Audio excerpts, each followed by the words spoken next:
This is video number 4 for the Simple Beginner Rigid Headed Towels. We are now adding a second color. Once again, we are doing plain weave. We are doing tabby weave. My heddle is in the up position and my shuttle is in my right hand. We have tried to hide those tails in there because we're using a big yarn. Now, when you use a smaller yarn, a lace weight, or even smaller, you don't have to work as hard. But because this is so big, to me, it looks better if we work just a little bit more to make it less noticeable. So I have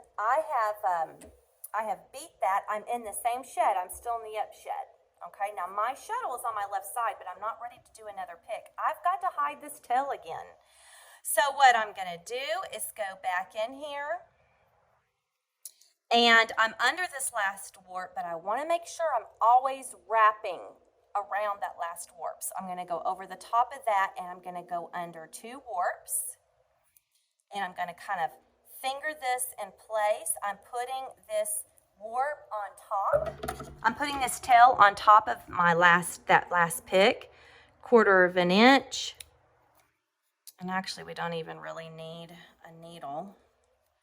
I use a needle when I'm doing my hem stitch, but because I'm going in between each ply. I went under 2,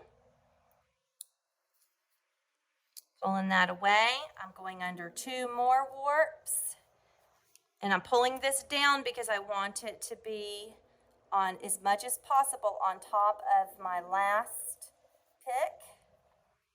Helps to hide it a little bit, and 1/4 of an inch cuts. You see all these little fuzzy wuzzies. If they bother you, and I'm beating that in place, now I'm going down into my other shed.